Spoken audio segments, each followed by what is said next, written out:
Hello, my name is Aaron with Water Nymph, and I am here to test the competition of sex blankets. So when you're having a good time and you're releasing all of your orgasmic fluids, you want to make sure that it doesn't soak through to your bed or your carpet or wherever you're having a good time. So I've gathered the competition. Here we have the Liberator blanket, we have the Throes of Passion, and we have a generic waterproof polar fleece. And I'm going to test each one with a cup of water, as you can see. So let me pour off a little bit so I have just a cup.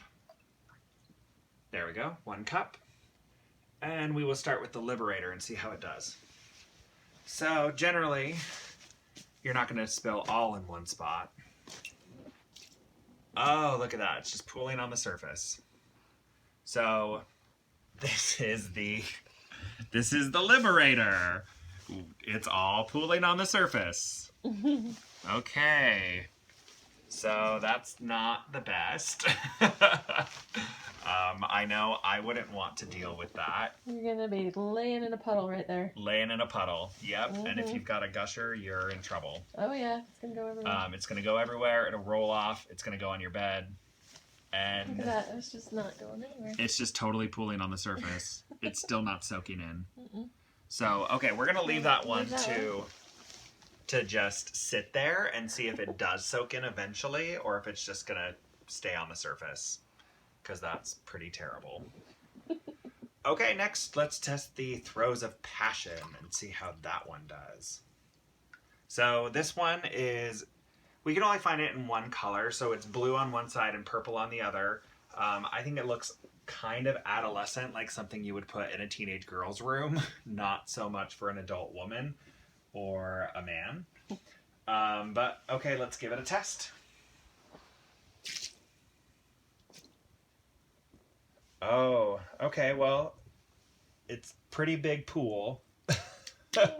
Maybe a little bit better than the other one, though. I'm just... Yeah. that would be very uncomfortable. You can see it's kind of soaking in where I was tapping my hand repeatedly. So I guess if you were bouncing in it, if you were engaging in enthusiastic lovemaking, some of it would eventually fall into the blanket. But there's a big pool right there.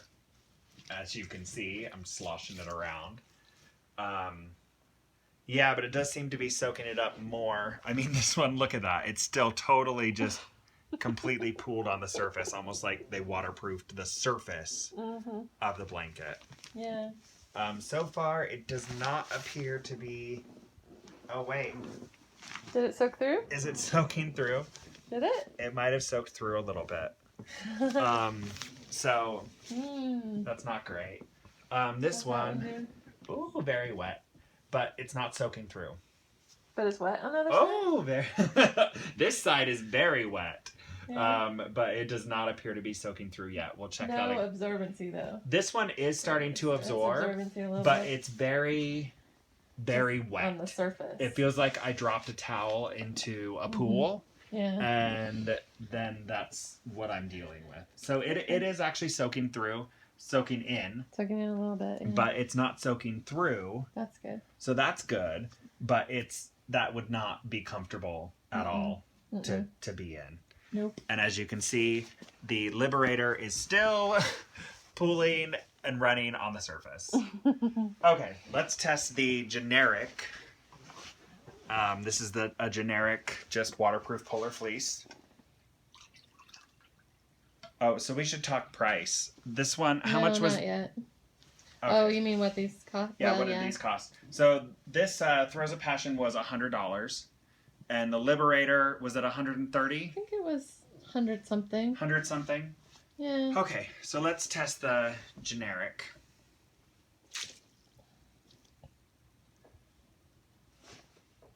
Okay, well, it's soaking in much faster. The generic, as you can see, no standing puddles. It's still really wet, like I wouldn't want to sit in that.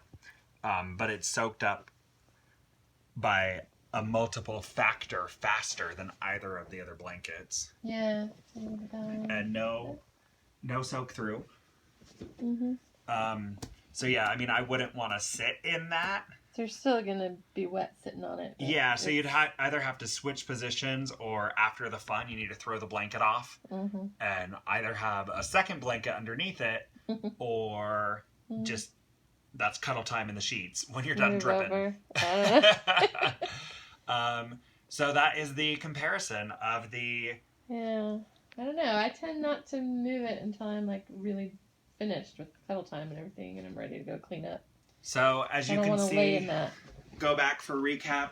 This is the Throes of Passion, which... You can pat it with your hand again. It's still like a big... Can you... Yeah. So no like actual absorption layer. It's all just still sitting on the surface, but it did absorb into the top layer. Into the fleece, yeah. Into the fleece, and no soak through. No soak through. This one, the Liberator, is still sitting on the surface in big pools, so that's going to go everywhere. See, look at that.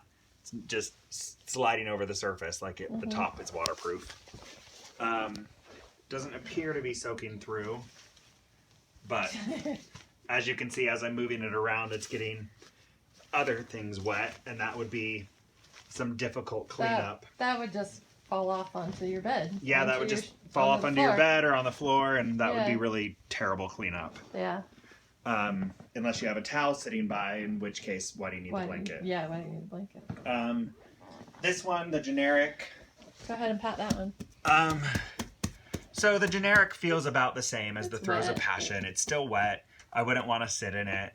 But it soaked it up. But it did soak it up a lot faster, and as you can see, it did not soak through. Yeah.